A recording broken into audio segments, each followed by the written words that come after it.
Yes, ya mjambo tena kwenu nyote wandugu wapendwa, watazamaji na wasikilizaji wa Kwetu TV.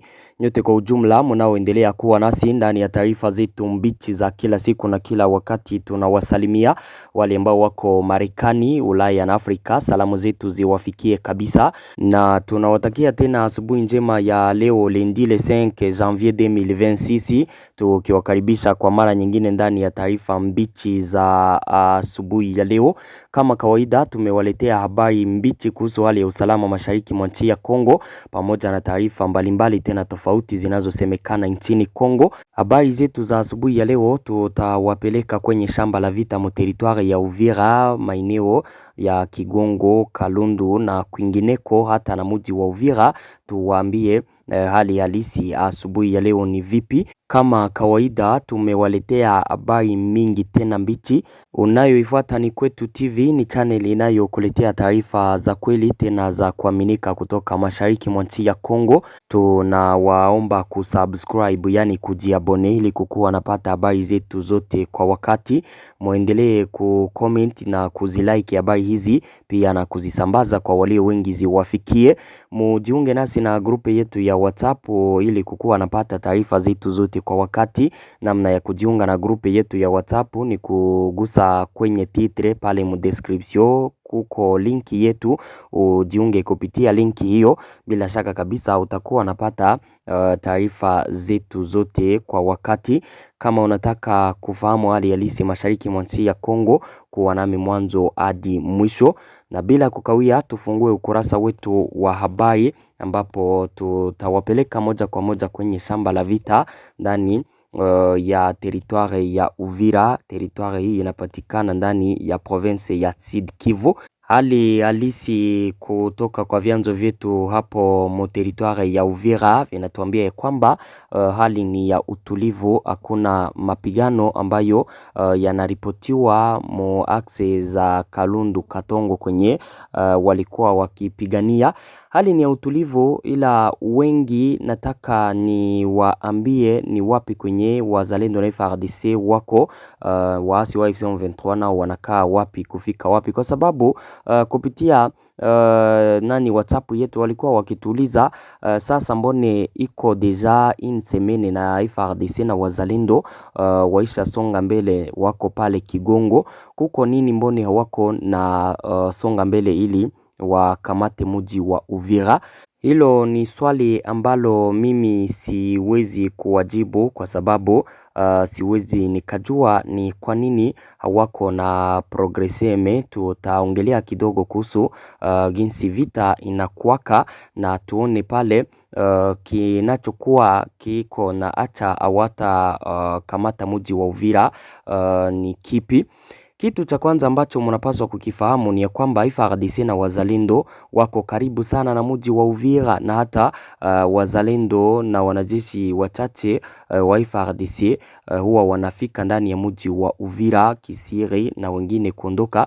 Na hata isiwe kisiri, jana jioni kuanzia 17h wazalendo walitokea kukilima ya Avenue ya Poro, wakapigana pale na wasi wa M23. Ilikuwa 17h njo masasi ilisikika pale. Wakati wazalendo walifika hapo, walianza kushambuliana na wasi wa M23.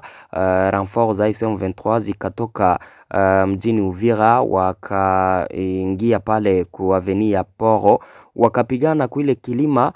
Ikafika 18h na masasi iko nasikika hapo.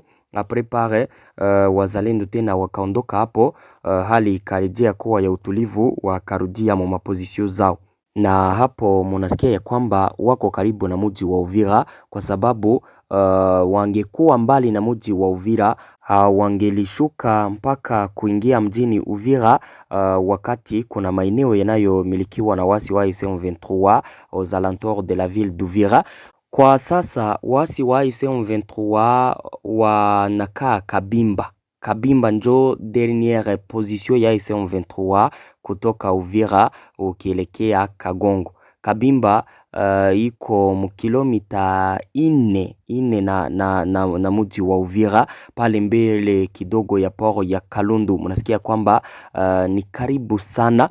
Pale Kabimba njo kwenye waasi wa AFC M23 wako na defense yao ya mwisho ili kuingia ndani ya mji wa Uvira. Wazalendo na FARDC nao wako mu maeneo ya Msingwe, Kategere, Kabamulonda na vingine vilima vyote mnavyovijua pale mu maeneo ya Kigongo. Wazalendo njo wenye wanavimiliki wakiwa pamoja na FARDC.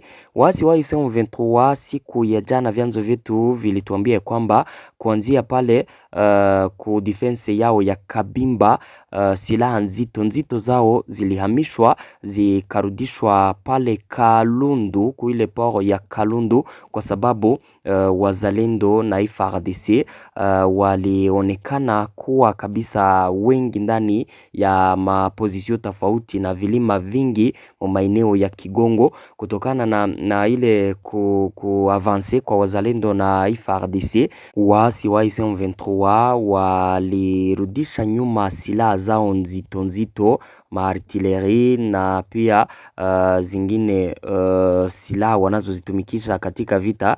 Fete ndani ya vita vya sasa kunatumikaka silaha tofauti. Wengi wanajua silaha za kupiga masasi tu, iwe mabombe na nini, hizo njo wenyewe wanajua wengi, ila kuna zingine silaha za teknolojia ambazo zinatumikaka kama mashine de débrouillage antiaérienne, zile ambazo zinatumikaka ili kukontrole kabisa anga, wajue kwamba ndege inaweza kuwa iko nakuja ama drone. Kuna zingine wanazo zitumikisha kwa kuhaki ama kuingilia systeme za telekomunikasio za wengine. Zile zote zinakuwaka silaha zenye zinatumikaka wakati mapigano yako na endelea, na hivyo vifaa sasa vizito, hizo silaha kubwa za AFC M23 ambazo zilikuwa Kabimba zilirudishwa nyuma paka Kalundu. Waasi wa AFC M23 wako mjini Uvira na poro ya Kalundu mpaka pale Kabimba ku defense yao ya mwisho njo kwenye wanakaa, wakati wazalendo na FARDC wanaanzia hapo nyuma na maeneo yote ya Plateau d'Uvira kurudia kule monani mu maeneo ya Kigongo, Katongo mpaka maeneo ya Makobola kuendelea swima na mji wa Donko. Maeneo yote ya nyuma kuelekea mteritoire ya Fizi yako mu mikono ya FARDC na wazalendo.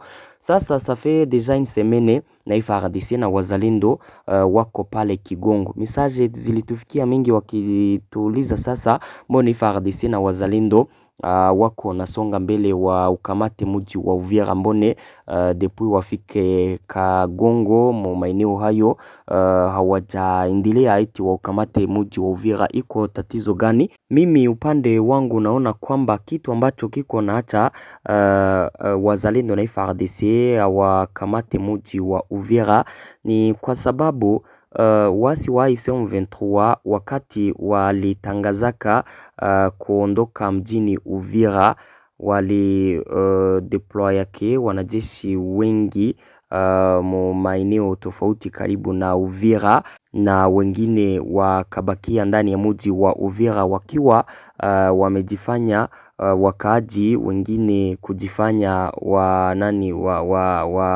wa polisi pale.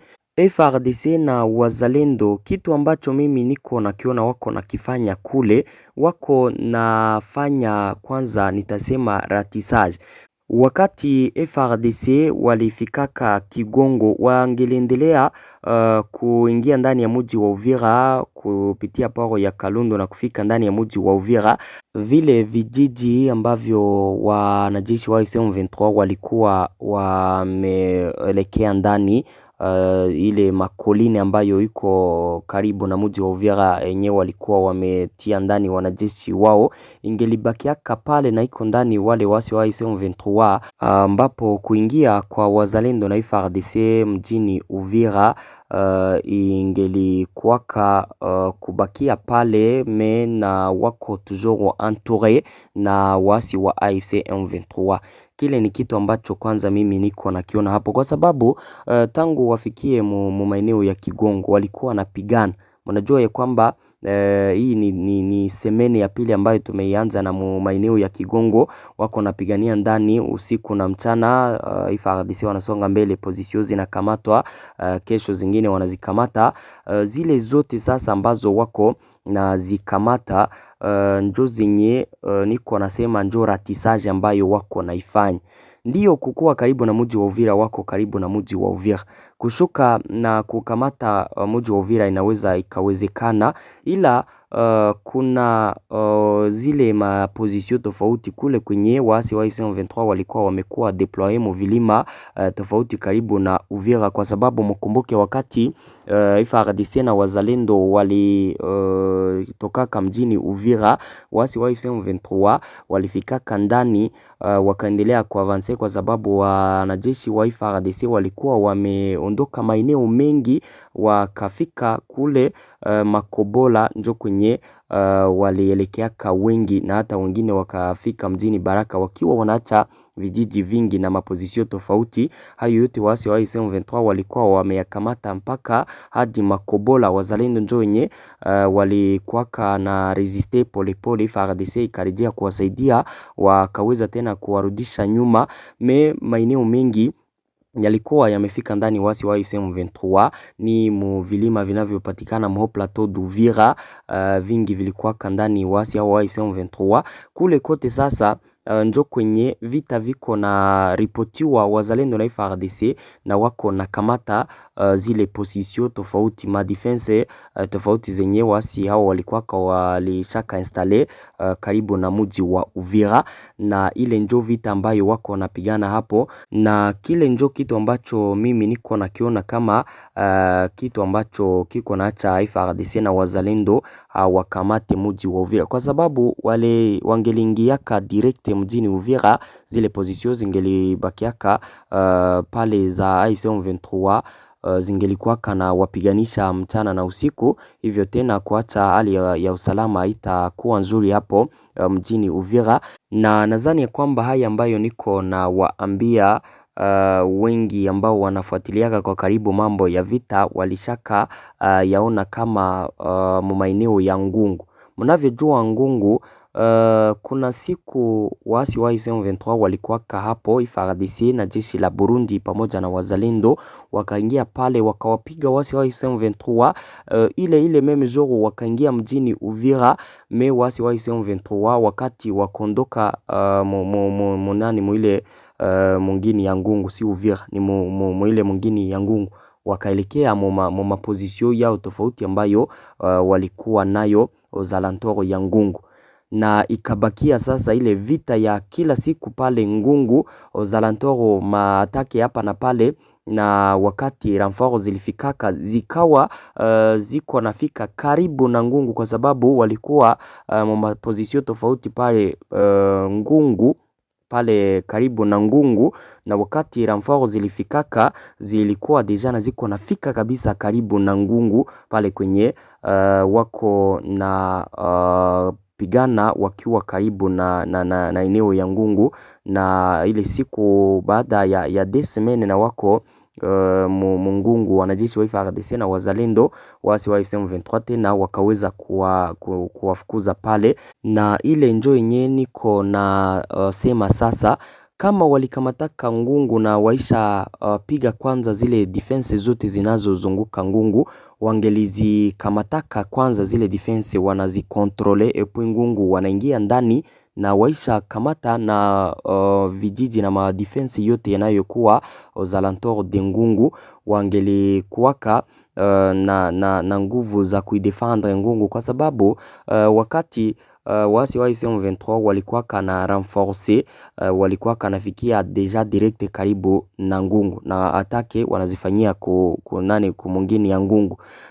Ingelikuwa FARDC ilikamataka Ngungu na isha kamata zile maposition zote, renfort zote za M23 zingelikuwa nafikiaka muzingine madefense zao mbali na Ngungu, epuis zile position zenye FARDC ingelikuwa kanisha rekipere zinatumika zikidefendre muji wa Ngungu, epuis Ngungu nayo inakuwa eneo yenye FARDC itakuwa naandalia ndani vita, renfort zinafika ndani wanawadeploy kufro deja muzile position. Nadhani ya kwamba tuko naendana 5-5 na hapa tuko na eliwana.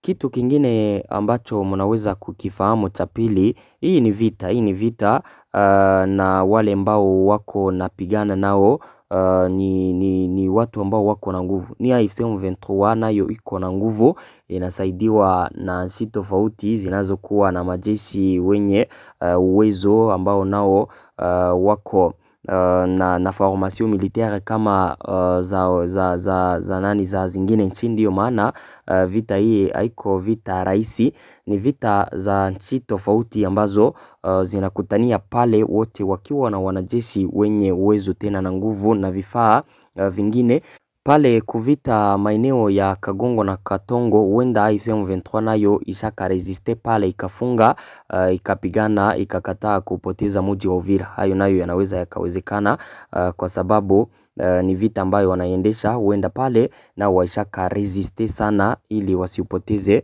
mji wa Uvira. Ile nayo inaweza ikaacha FARDC na wazalendo hawataukamata mji wa Uvira kwa sababu waishaka resiste sana wale wasi wa AFC M23. Hiyo ndiyo hali halisi kutoka kwenye uwanja wa vita mjini Uvira na maeneo yote karibu na mji wa Uvira. Tuendelee na taarifa zetu. Wizara ya ulinzi ya Zambia ilitangaza Jumamosi kwamba Zambia itakuwa mwenyeji wa mkutano wa mawaziri wa siku 3 unaolenga hali mbaya ya usalama mashariki mwa Jamhuri ya Kidemokrasia ya Kongo. Mkutano huo ulioombwa na mkutano wa kimataifa kuhusu ukanda wa maziwa makuu ICGLR utafanyika kuanzia le 8 janvier 2026 hadi le 10 huko Livingstone.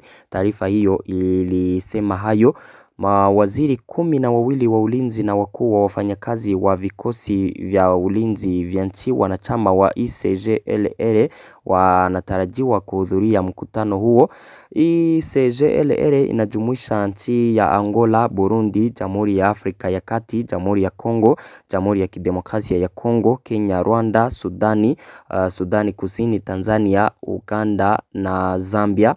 Viongozi wa hizo nchi tofauti ndio ambao watakutania huko Zambia kwa ajili ya kuongelea hali mbaya ya usalama mashariki mwa Jamhuri ya Kidemokrasia ya Kongo. Kulingana na waziri wa ulinzi wa Zambia, mkutano huo utaongozwa na waziri wa ulinzi wa Zambia Ambrose Luigi Lufuma.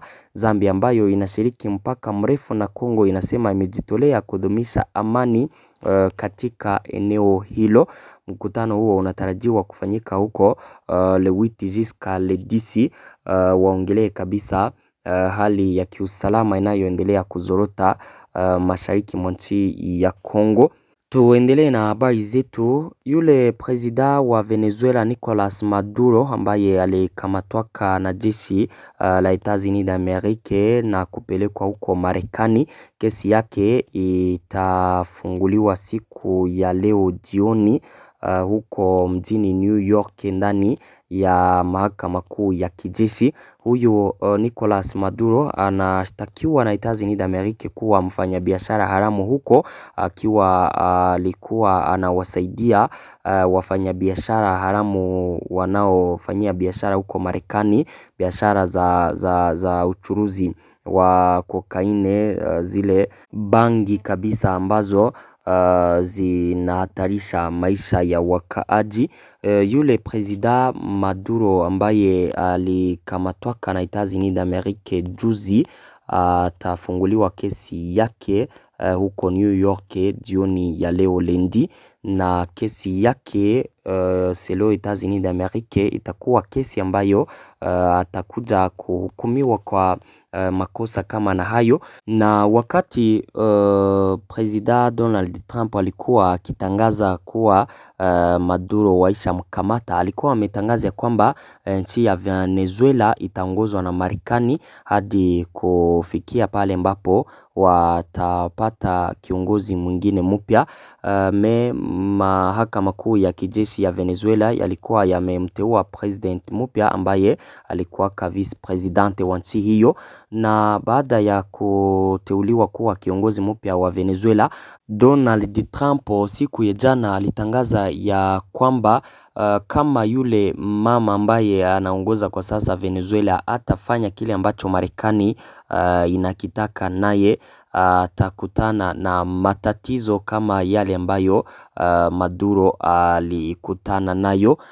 President Donald Trump kabisa anajifanya kiongozi wa dunia na kuambia, kwa sababu yale ambayo aliyefanya hayaruhusiwi kabisa na Umoja wa Mataifa kufanya ataki ndani ya nchi nyingine kabisa na kukamata president wao.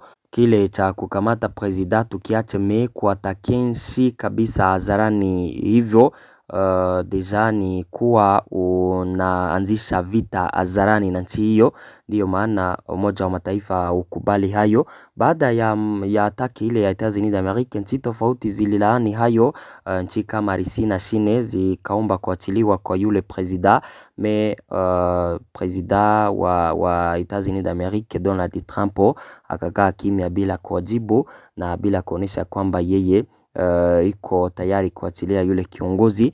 Na kama Venezuela nayo inaweza kuanzisha vita kontra Etats-Unis d'Amerique, ile deja inaweza kuwa ni kujilipiza kisasi, kwa sababu Etats-Unis d'Amerique hayo ndiyo yenyewe ilianzishaka hayo. Ndiyo maana Umoja wa Mataifa ukubali kile ambacho Etats-Unis ilikifanya. Asante ndugu zangu, hizo ndizo habari ambazo nilikuwa nimewaletea asubuhi ya leo. Na washukuru sana na sema asante kwa kuwa mnaendelea kukuwa nasi ndani ya taarifa zetu tofauti, na waomba kuendelea kusubscribe na kuzisambaza habari hizi kwa walio wengi ziwafikie. Merci beaucoup.